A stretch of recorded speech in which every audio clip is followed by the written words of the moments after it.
Assalamualaikum, anda bersama saya Al-Fairez Jemurin membawakan imbasan peristiwa sepanjang minggu lepas.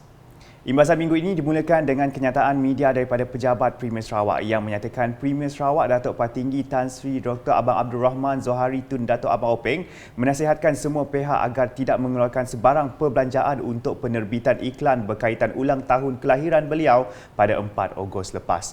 Pejabat Premier Sarawak pada Rabu memberitahu Premier Sarawak mengambil maklum mengenai niat murni pihak-pihak yang ingin menyiarkan iklan ucapan tahniah khususnya di dalam surat khabar sempena hari lahir beliau yang ke-72.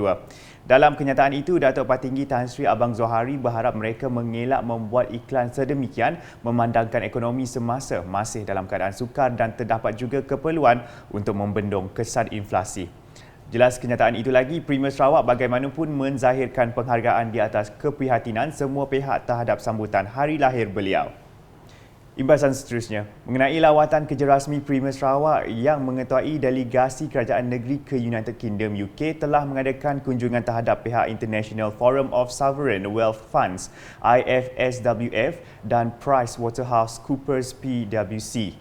Kunjungan itu bertujuan mempelajari dan mengkaji ilmu pengetahuan mengenai dana kekayaan berdaulat sebelum menubuhkannya di Sarawak. Premier Sarawak berkata Sarawak berhasrat untuk mendapatkan pandangan mengenai strategi pelaburan, pengurusan dan tadbir urus dana kekayaan berdaulat UK serta rangka kerja undang-undang dan dasar sebagai sebahagian daripada proses penandaarasan. Selanjutnya, imbasan tentang penemuan serpihan roket China di Sarawak. Tiada sebarang radiasi atau unsur radioaktif dikesan pada dua objek disyaki sisa serpihan roket China yang jatuh dan ditemukan di Kampung Nyalau Bintulu dan Kampung Sepupuk Lama Niah Miri pada 31 Julai lepas. Kementerian Sains, Teknologi dan Inovasi MOSTI dalam satu kenyataan media memberitahu perkara itu disahkan pasukan siasatan yang terdiri daripada bahagian penguasa angkasa, MOSTI, Agensi Angkasa Malaysia, MAISA dan Lembaga Pelesenan Tenaga Atom AELB yang melakukan siasatan lanjut terhadap dua objek yang dijumpai di dua lokasi tersebut. Menerusi kenyataan sama, kedua-dua objek disyaki adalah selamat untuk dilaksanakan siasatan dan analisis seterusnya. Beralih ke laporan imbasan mengenai Majlis Islam Sarawak MIS sedang merancang untuk menubuhkan sebuah universiti Islam di negeri ini. Timbalan Menteri Utiliti dan Telekomunikasi Sarawak, Datuk Dr. Abdul Rahman Junaidi berkata perkara ini masih dalam peringkat perancangan dan dikendalikan oleh Biro Pendidikan MIS.